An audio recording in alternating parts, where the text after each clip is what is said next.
Bose endormi, Victor Hugo. Bose s'était couché de fatigue, accablé. Il avait tout le jour travaillé dans son air, puis avait fait son lit à sa place ordinaire. Bose dormait auprès des boisseaux pleins de blé. Ce vieillard possédait des champs de blé et d'orge. Il était, quoique riche, à la justice enclin. Il n'avait pas de fange en l'eau de son moulin. Il n'avait pas d'enfer dans le feu de sa forge. Sa barbe était d'argent comme un ruisseau d'avril. Sa gerbe n'était point avare ni haineuse. Quand il voyait passer quelque pauvre glaneuse, laissez tomber exprès des épis, disait-il. Cet homme marchait pur, loin des sentiers obliques, vêtu de probité candide et de lin blanc. Et toujours du côté des pauvres ruisselants, ses sacs de grains semblaient des fontaines publiques. Bose était bon maître et fidèle parent. Il était généreux, quoiqu'il fût économe. Les femmes regardaient Bose plus qu'un jeune homme, car le jeune homme est beau, mais le vieillard est grand.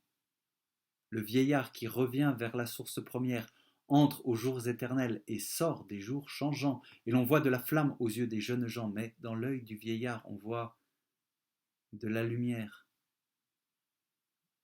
Donc Bose, dans la nuit, dormait parmi les siens, près des meules qu'on eût prises pour des décombres. Les moissonneurs couchés faisaient des groupes sombres, et ceci se passait dans des temps très anciens. Les tribus d'Israël avaient pour chef un juge. La terre où l'homme errait sous la tente inquiet des empreintes de pieds de géants qu'il voyait était mouillée encore et molle du déluge, comme dormait Jacob, comme dormait Judith. Bose, les yeux fermés, gisait sous la feuillée. Or, la porte du ciel s'étant entrebâillée au-dessus de sa tête, un songe en descendit, et ce songe était tel que Bose vit un chêne qui, sorti de son ventre, allait jusqu'au ciel bleu. Une race y montait comme une longue chaîne, un roi chantait en bas, en haut mourait un dieu.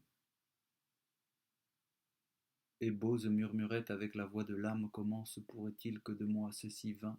Le chiffre de mes ans a passé 80, et je n'ai pas de fils, et je n'ai plus de femme.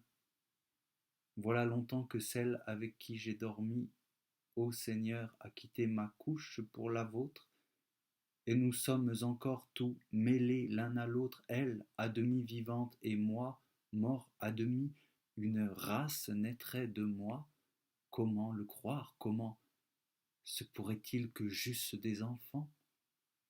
Quand on est jeune, on a des matins triomphants, le jour sort de la nuit comme d'une victoire, mais vieux, on tremble ainsi qu'à l'hiver le bouleau. Je suis veuf, je suis seul, et sur moi le soir tombe, et je courbe, ô mon Dieu, mon âme vers la tombe, comme un bœuf ayant soif penche son front vers l'eau. Ainsi parlait Bose dans le rêve et l'extase, tournant vers Dieu ses yeux par le sommeil noyés.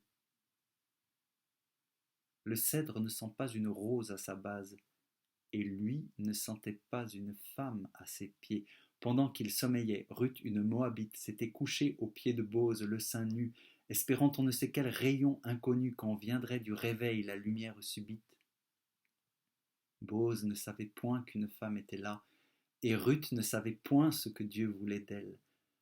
Un frais parfum sortait des touffes d'asphodèle. Les souffles de la nuit flottaient sur Galgala. L'ombre était nuptiale, auguste et solennelle.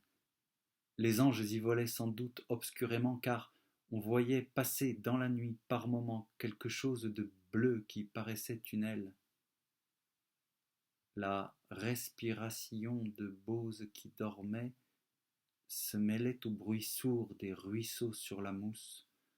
On était dans le mois où la nature est douce, les collines ayant des lys sur leur sommet. Ruth songeait et Bose dormait.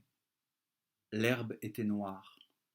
Les grelots des troupeaux palpitaient vaguement. Une immense bonté tombait du firmament. C'était l'heure tranquille où les lions vont boire. Tout reposait dans Ur et dans Jérimadette.